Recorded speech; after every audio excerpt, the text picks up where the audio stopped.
Of course. Here is the paraphrased script, maintaining your original articulate and storytelling style while slightly altering the word order and word choice. Asterisk, asterisk, asterisk. In the remote mountains of Kentucky, where the wilderness road carved its dangerous path toward the western frontier, an inn once stood that travelers would speak of in hushed, reverent tones. They said Millbrook Inn offered something no other establishment could provide, a warmth that went far beyond clean beds and hot meals. This mountain sanctuary was run by 4 sisters. Weary men would arrive as strangers but leave feeling they had discovered something precious, something worth making the treacherous journey back for. A reputation had spread across 3 states for the Cunningham Sisters. Merchants would delay their business trips just to spend extra nights at Millbrook Inn. Rather than miss the opportunity to experience the sisters' legendary hospitality, cattlemen would take dangerous day tours through hostile mountain passes. And those who had stayed there spoke of comforts that lonely travelers rarely found, attention so personal, so intimate that grown men would weep when it was time to leave. But in the winter of 1851, a change occurred. Throughout Kentucky, travelers began arriving at settlements with disturbing tales.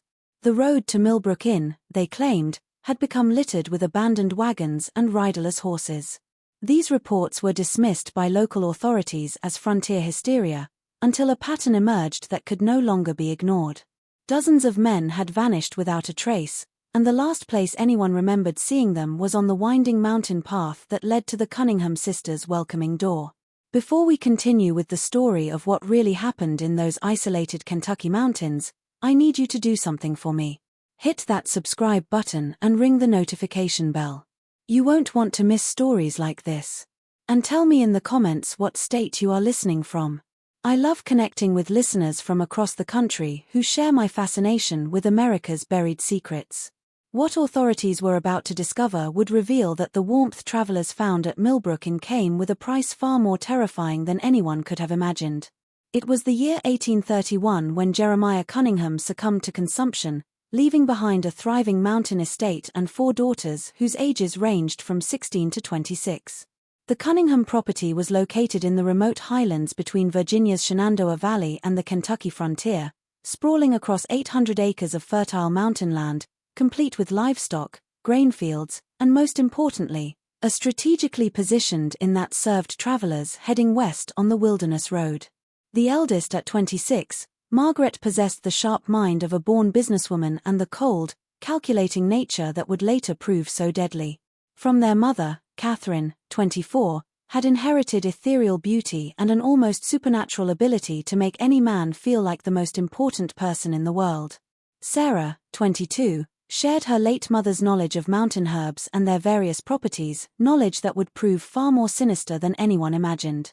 And the youngest at 16, Elizabeth, possessed an innocent charm that could disarm even the most suspicious traveler. Their grandfather had built the Cunningham estate in 1798, when the wilderness road was little more than a dangerous trail carved through hostile territory.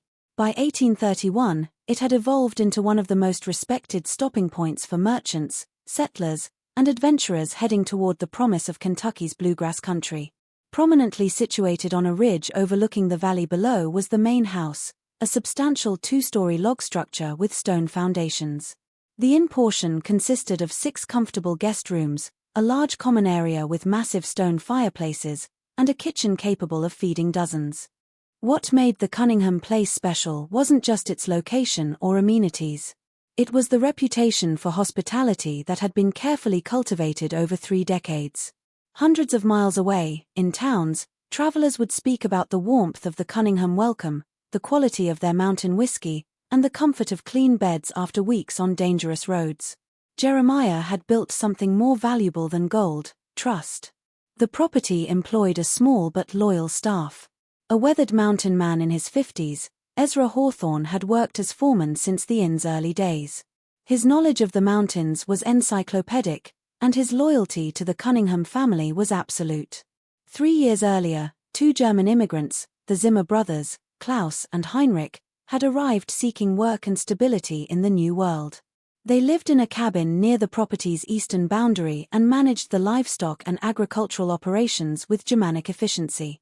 The autumn of 1831 marked the beginning of what locals would later remember as the inn's golden years. Initially working together out of necessity, the sisters discovered they possessed a remarkable ability to make guests feel not just welcome, but genuinely cherished. Margaret's business acumen kept the operation profitable. Catherine's charm kept guests lingering longer than planned. Sarah's knowledge of mountain cooking and medicinal teas enhanced their reputation for comfort, and Elizabeth's youthful enthusiasm made even the weariest travelers smile. But beneath this facade of mountain hospitality, something darker was stirring. The isolation that had once protected the Cunningham family from the dangers of frontier life now provided something else entirely: privacy.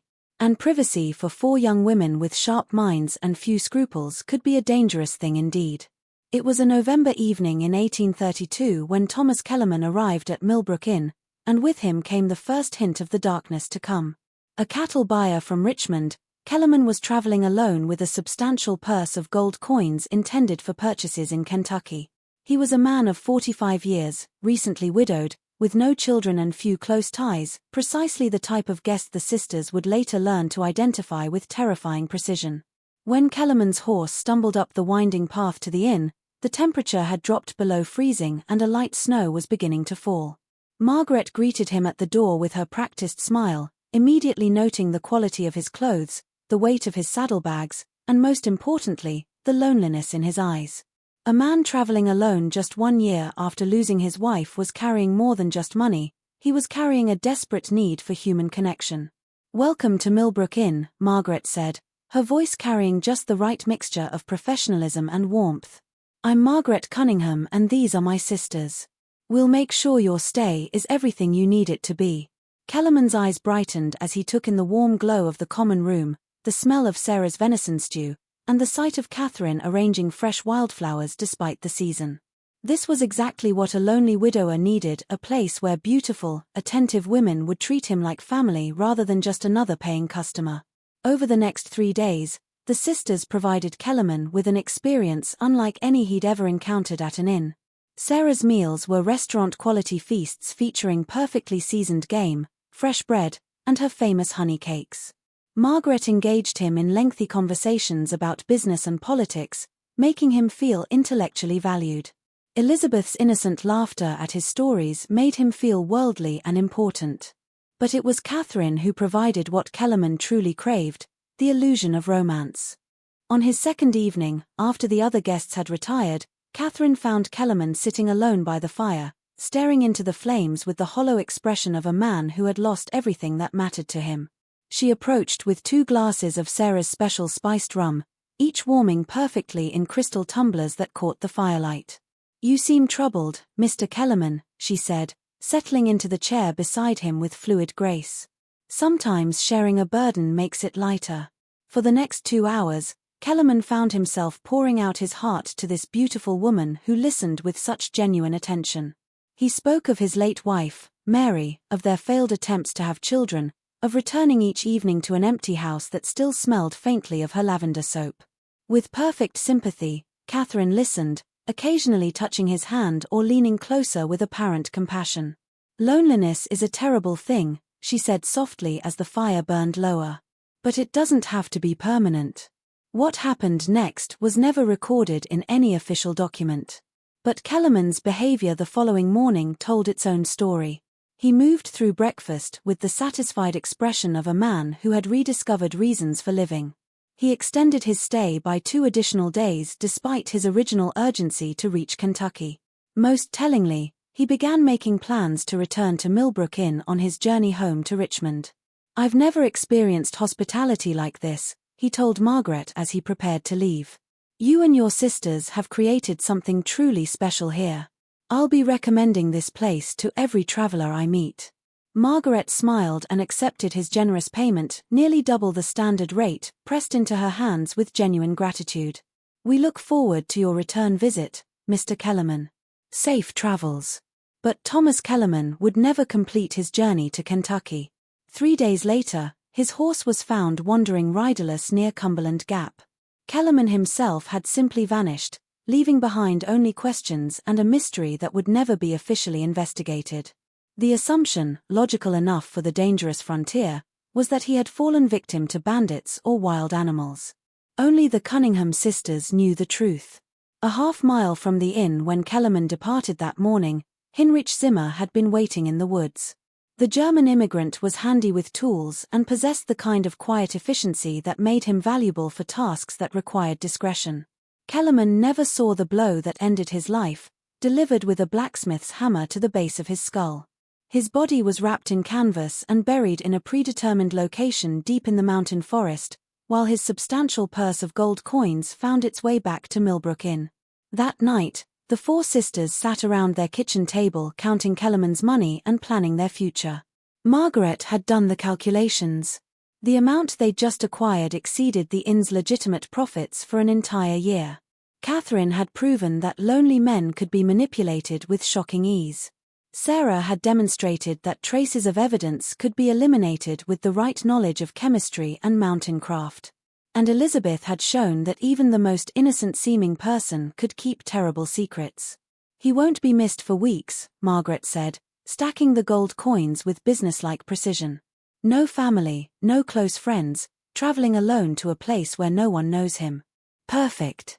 "It was almost too easy," Catherine added, still wearing the same gentle expression she'd used to comfort their victim. "He would have given us anything we asked for." What they had discovered that cold November night was something far more valuable than gold. They had discovered how to make people disappear. The winter of 1832 gave the sisters time to refine their technique and establish the protocols that would serve them for nearly 2 decades. With her keen business mind, Margaret developed a system for identifying ideal targets. The perfect victim was a man traveling alone, carrying substantial money, with few family connections and no fixed schedule that would raise immediate alarm if he failed to arrive at his destination. Sarah's role evolved beyond cooking and household management. Her knowledge of mountain plants expanded to include a detailed study of toxins and their effects. Pokeweed berries, when properly prepared, could induce symptoms resembling cholera. Foxglove could cause heart failure that appeared natural. Water hemlock could kill within hours while leaving little trace. She established a hidden garden behind the main house where she cultivated these plants alongside legitimate herbs, creating a pharmaceutical arsenal disguised as a medicine patch. Catherine perfected the art of emotional manipulation, learning to read men's deepest needs and present herself as the answer to their loneliness. She studied her targets carefully, adapting her personality to match their desires. For the religious, she became devoutly spiritual. For the intellectual, she transformed into a well-read conversationalist. For the grieving, she offered comfort and understanding. Her ability to become whatever a man needed was both her greatest weapon and her most chilling talent. Despite her youth, Elizabeth proved crucial to the operation's success. Her genuine-seeming innocence provided perfect cover for the family's activities.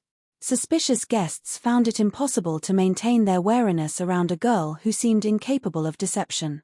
She also served as the early warning system, her naturally friendly demeanor allowing her to extract information about guests' backgrounds, travel plans, and financial situations without raising suspicion.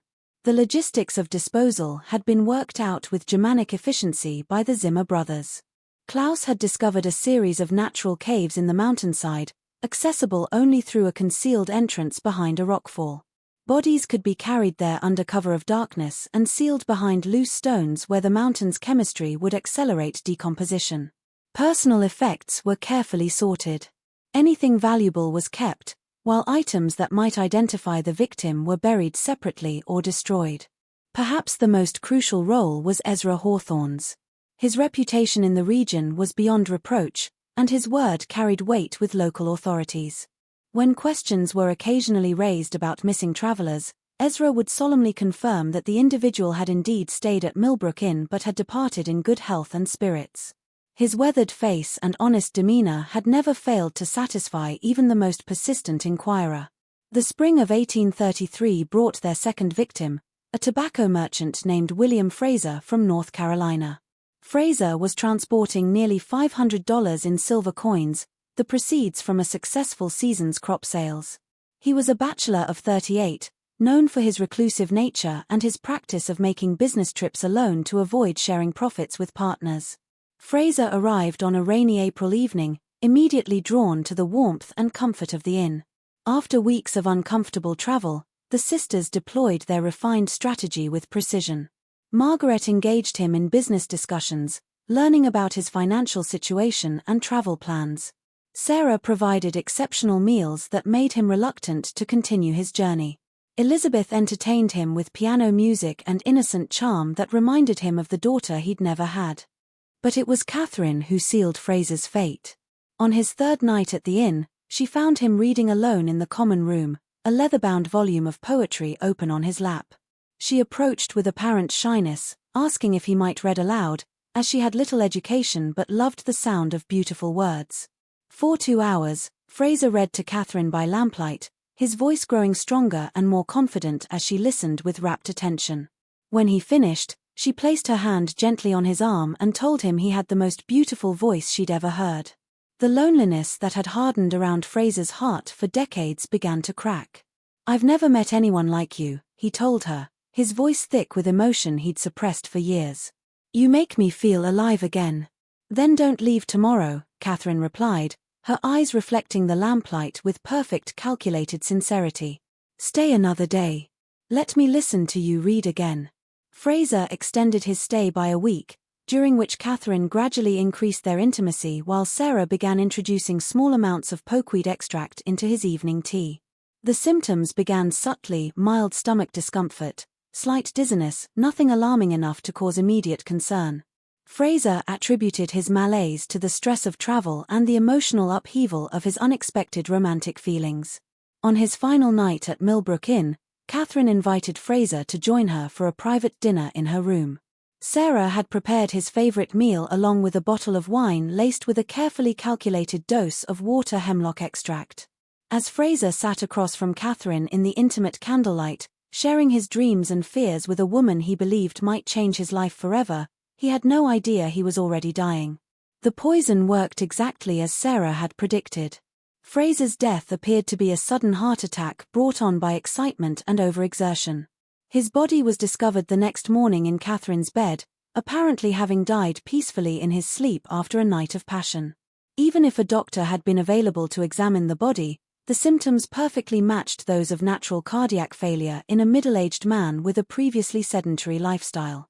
Fraser was buried with appropriate solemnity in the inn's small cemetery, a final touch that Margaret had added to their operation. A proper grave complete with a carved headstone gave the appearance of respectful treatment while actually serving as the perfect hiding place. The cemetery contained the graves of several generations of Cunningham family members, making additional burials unremarkable to local observers. Fraser's money and valuable personal effects disappeared into the sisters' growing treasury, while his wagon and horses were sold to traveling merchants passing through weeks later. His disappearance was attributed to a decision to settle in Kentucky rather than return to North Carolina, a plausible explanation that no one thought to question too closely.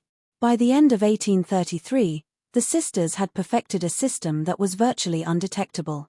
They had learned to space their crimes carefully, never targeting more than 4 or 5 victims per year to avoid creating patterns that might attract attention.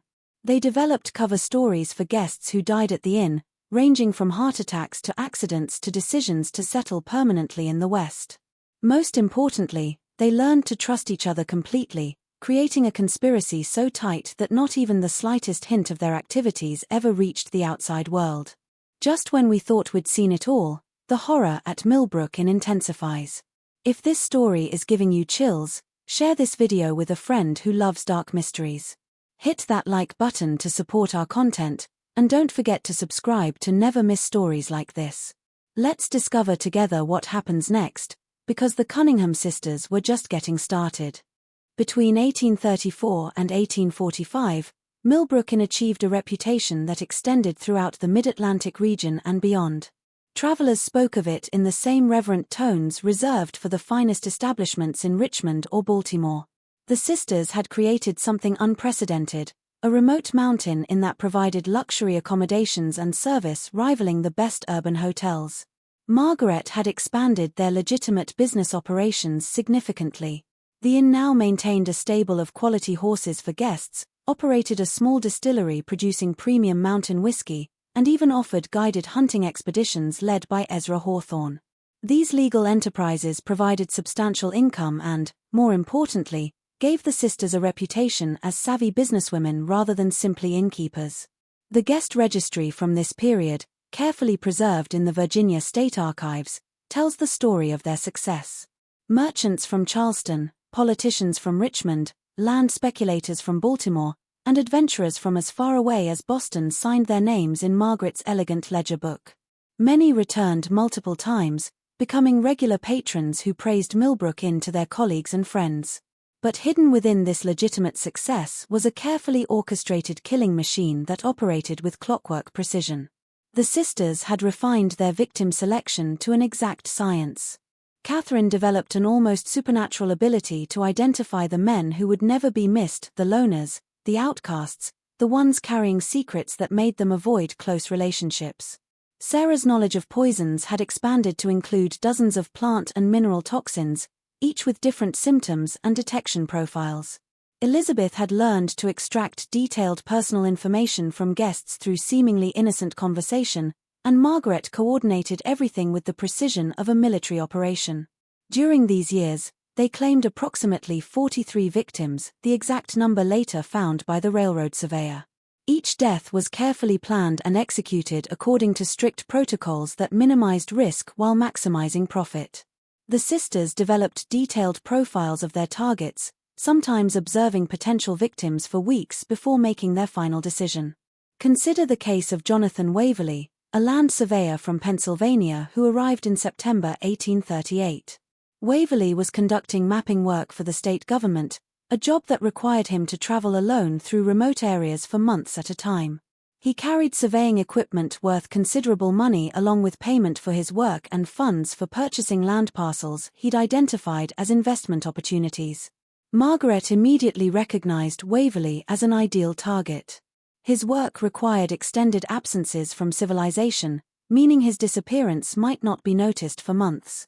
His surveying activities provided a perfect cover story. He could easily have fallen victim to any number of natural hazards while working alone in dangerous territory. Most importantly, his somewhat antisocial personality meant he had few close friends who would pursue investigations if he failed to return. The sisters began their campaign immediately.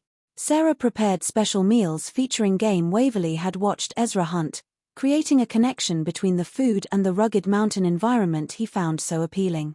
Elizabeth engaged him in conversations about his mapping work, expressing fascination with his technical knowledge and making him feel appreciated for his expertise.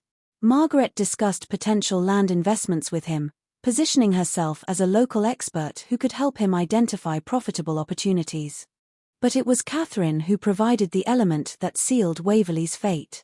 She approached him not as a potential romantic conquest, but as a kindred spirit who shared his love of the wilderness.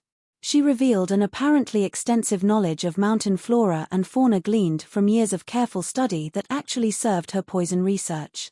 She accompanied him on short surveying expeditions around the inn's property, demonstrating a comfort with outdoor life that Waverley found irresistible.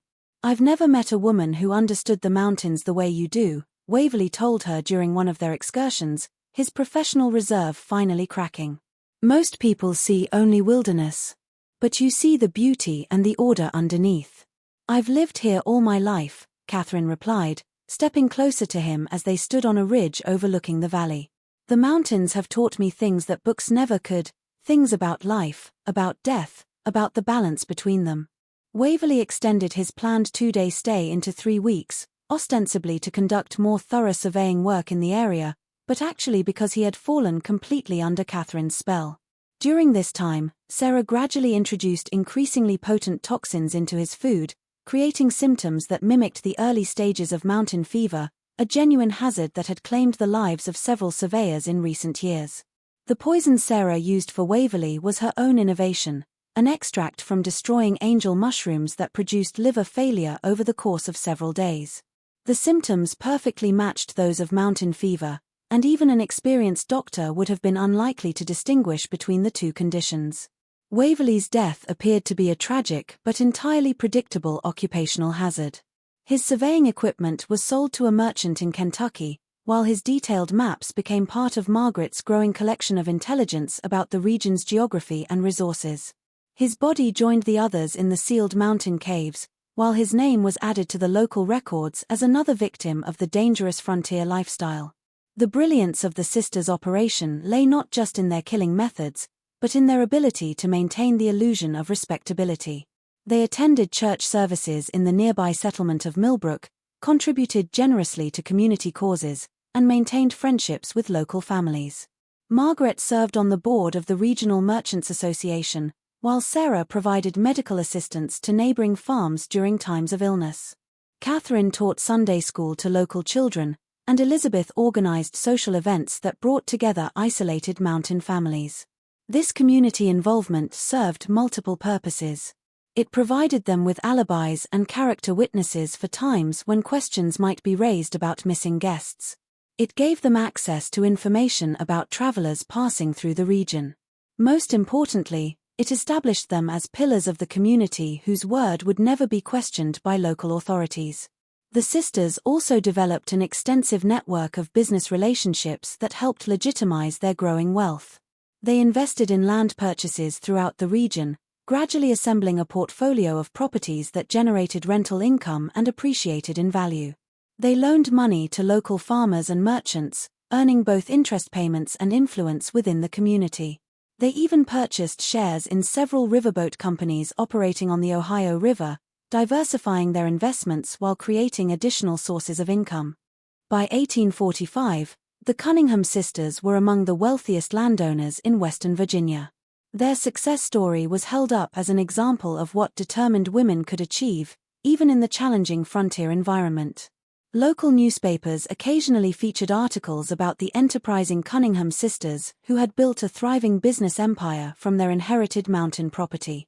But beneath this facade of legitimate success lay the carefully concealed bones of more than 40 men who had made the fatal mistake of accepting the sisters' hospitality. Each death had added to their wealth and refined their methods, creating a cycle of murder and profit that seemed impossible to stop or detect. The isolation that had initially protected them from discovery now provided something even more valuable: the perfect environment for their predatory activities. Millbrook Inn had become a spider's web, beautiful and inviting on the surface, but deadly to anyone who became entangled in its strands. The beginning of the end came not from law enforcement or suspicious relatives, but from an unexpected source, one of their own employees. Heinrich Zimmer, the younger of the two German brothers, had been growing increasingly unstable since a hunting accident in the fall of 1849 that left him with chronic pain and a dependence on laudanum for relief. Heinrich had always been the more sensitive of the Zimmer brothers, and the years of participating in the sisters' crimes had taken a psychological toll that his brother Klaus either ignored or failed to recognize. The laudanum, initially prescribed by Sarah for legitimate pain relief, had gradually become Heinrich's escape from the guilt and nightmares that plagued his sleep. But addiction brought its own problems: paranoia, mood swings, and a tendency toward loose talk that made him increasingly dangerous to the operation. The crisis began on a cold February morning in 1850 when Heinrich appeared at the kitchen door of the main house, his eyes wild with drug-induced panic and his clothes disheveled from a sleepless night. Sarah was alone in the kitchen, preparing breakfast for a traveling merchant from North Carolina who had arrived the previous evening, a man the sisters had already identified as their next target. "I can't do it anymore," Heinrich whispered, his voice shaking with emotion. "I see their faces every night. Every time I close my eyes, they're all standing there watching me. 43 men, Sarah. 43 souls crying out for justice." Sarah maintained her composure, but her mind raced as she calculated the threat Heinrich now represented. His knowledge of their crimes was complete and detailed. He could provide authorities with exact locations of burial sites, descriptions of murder methods, and testimony that would send all 4 sisters to the gallows. "You're not well, Heinrich," she said gently, moving closer to him with apparent concern. "The laudanum is affecting your mind. You're seeing things that aren't real." "No," Heinrich's voice rose dangerously, and Sarah glanced toward the ceiling, hoping the guest upstairs hadn't been awakened. "I know what we've done. I know what you've made me do. And I know it has to stop." The conversation continued for nearly an hour, with Heinrich alternating between tearful confessions and angry accusations while Sarah tried to calm him without alerting the rest of the household. She eventually managed to convince him to return to his cabin with a promise that they would discuss the situation later after he'd had time to rest and clear his head. But Sarah knew there would be no later discussion. Heinrich Zimmer had become a liability that threatened everything they'd built, and liabilities had to be eliminated. That evening, after their guest had retired for the night, Sarah prepared a special dinner for the Zimmer brothers, a gesture of appreciation for their years of loyal service, she explained to Klaus. The meal featured Heinrich's favorite dishes along with Sarah's special spiced wine that contained enough concentrated foxglove extract to stop a man's heart within hours. Heinrich died quietly in his sleep that night. His death was attributed to the same heart condition that had supposedly claimed several of their guests over the years. Klaus, who had consumed less of the poisoned wine due to his natural temperance, survived, but with significant cardiac damage that left him weakened and dependent on Sarah's medical care. Heinrich's death solved their immediate problem but created new challenges. Klaus, despite his physical weakness, began asking pointed questions about his brother's sudden demise. The similarities between Heinrich's symptoms and those exhibited by several of their guests had not escaped his notice, and his loyalty to the sisters was wavering under the weight of suspicion and grief. Margaret recognized that their operation was entering a critical phase. The network of trust and complicity that had protected them for nearly 2 decades was beginning to fracture, and any significant investigation would uncover evidence that even their considerable influence couldn't suppress. She began making contingency plans for the possibility that they might need to abandon Millbrook Inn. The final guest to die at Millbrook Inn was Samuel Hartwell, a cotton broker from Savannah who arrived in March 1851 with over $1,000 in gold coins and banknotes. Hartwell was a widower in his 50s, traveling north to negotiate contracts with textile mills in Pennsylvania. His death followed the sisters' established pattern, apparent heart failure, after several days of exceptional hospitality that included intimate companionship with Catherine. But Hartwell's death marked a crucial change in the sisters' methodology. For the first time in nearly 20 years, they made a significant mistake. Hartwell had arranged to meet a business associate in Pittsburgh on a specific date, and when he failed to appear, his colleague began making inquiries that eventually reached local authorities in Virginia. Sheriff Thomas Brennan of Millbrook County was a capable lawman with over 20 years of experience, but he had never encountered anything like the Cunningham Sisters operation. His initial investigation was routine, a few questions to confirm that Hartwell had indeed stayed at the inn and departed in good health. Margaret and Ezra provided their usual testimony, supported by carefully maintained guest records that showed Hartwell's departure date and intended destination.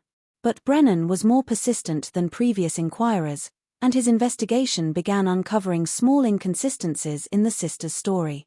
A blacksmith in the next county remembered shoeing a horse that matched the description of Hartwell's mount, but several days after the businessman was supposed to have passed through the area.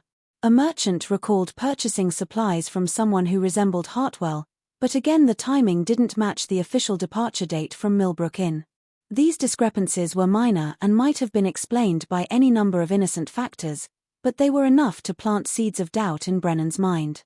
He began looking more closely at other missing persons cases involving travelers who had last been seen in the Millbrook Inn area, and the pattern that emerged was deeply troubling.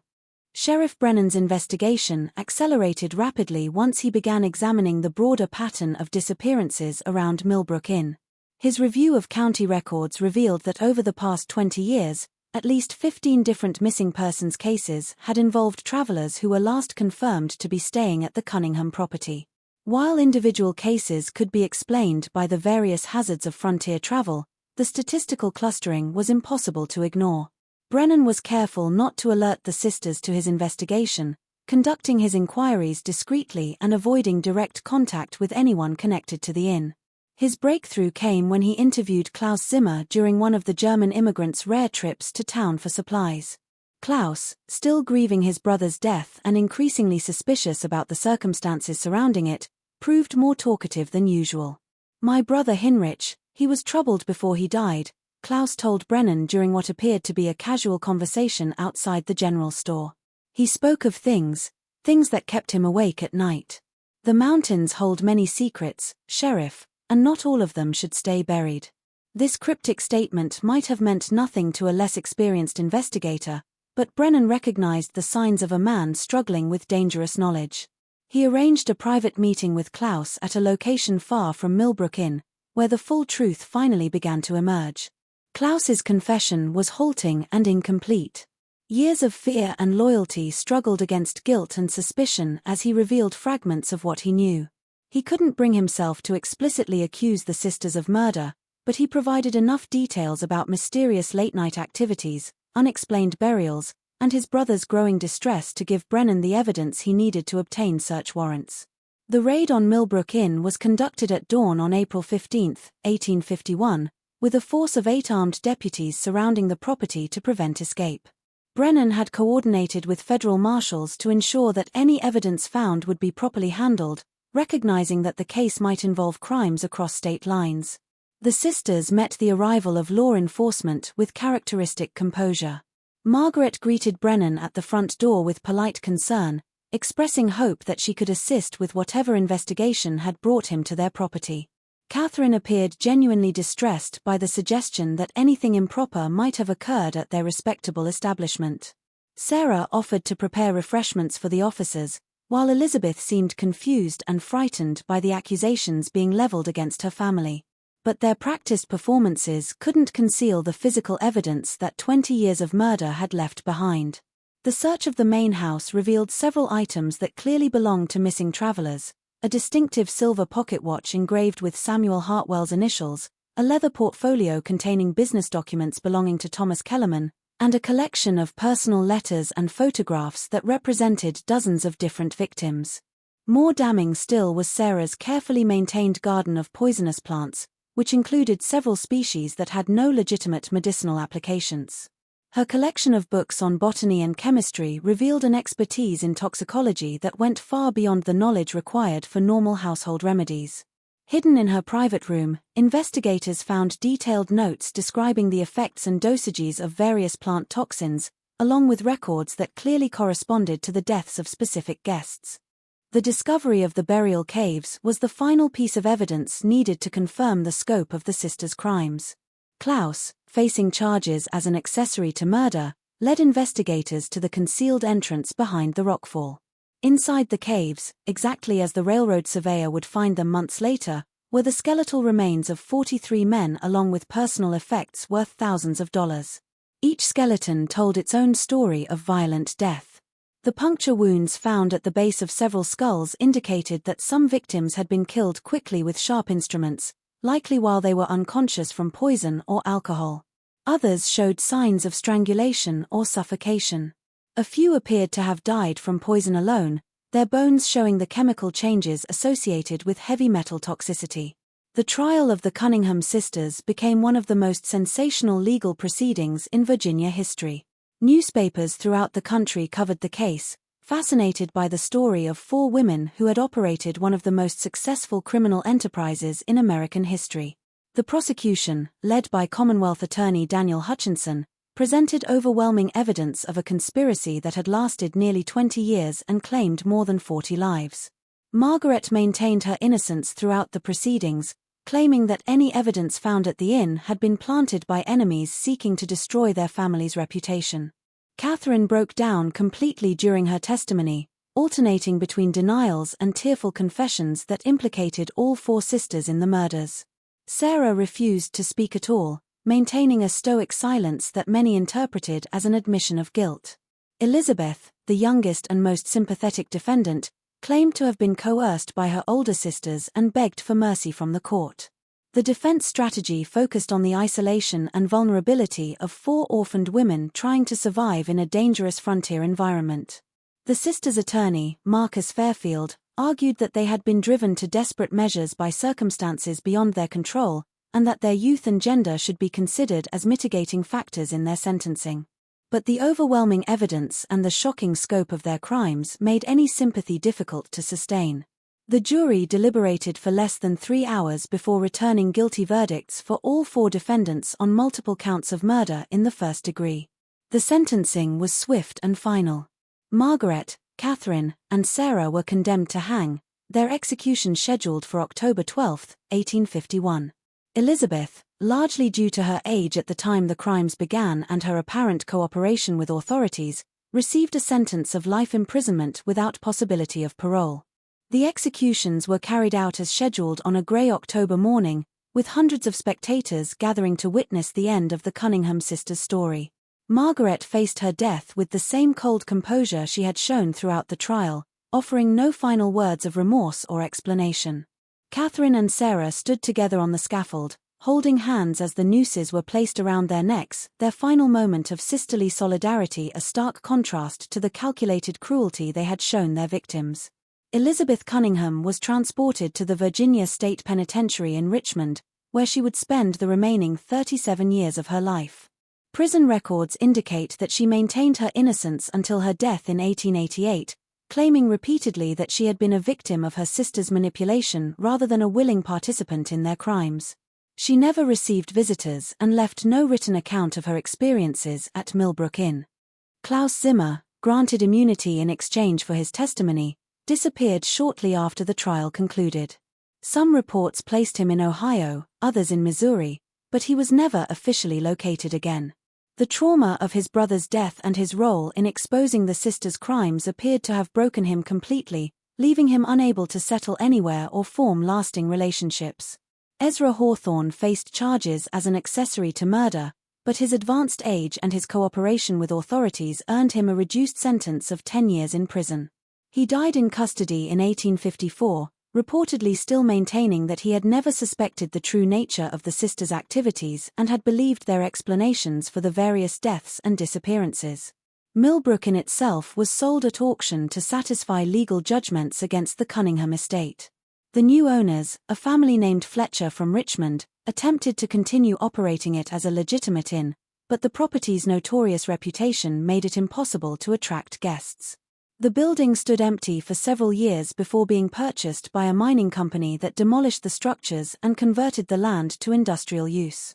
The copper mine where the victims' remains were discovered was permanently sealed by order of the court, with a simple stone marker erected to commemorate the 43 men who died at Millbrook Inn. The marker, which still stands today according to local historical societies, bears only the inscription, "Here lie unknown travelers, 1832 to 1851. May they find the peace in death that was denied them in life." The case had far-reaching implications for inn and hotel regulation throughout Virginia and neighboring states. New laws were enacted requiring more detailed guest registration procedures, mandatory reporting of guest deaths to local authorities, and regular inspections of establishments serving travelers. The Cunningham laws, as they became known, remained in effect well into the 20th century.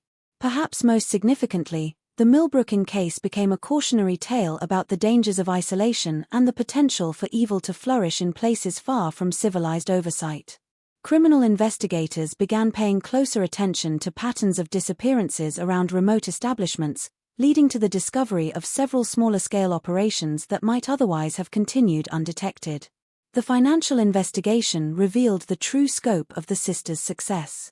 Their estate, including land holdings, business investments, and liquid assets, was valued at over $50,000, an enormous fortune for the time period.